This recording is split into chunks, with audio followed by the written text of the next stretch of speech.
Това е същата държава, която обаче попадна в една тежка военна ситуация, в конфликта с една изгряваща империя, Хазарския хаганат, се разпада на няколко други общности, някои от които успяват да създадат много бързо нейни разклонения.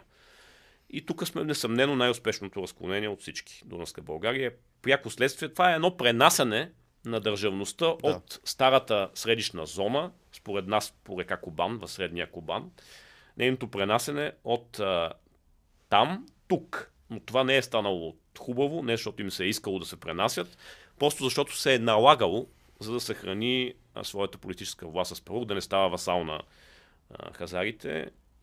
Волжка България започва своята история като подчинен политически организъм на хазарския хаганат.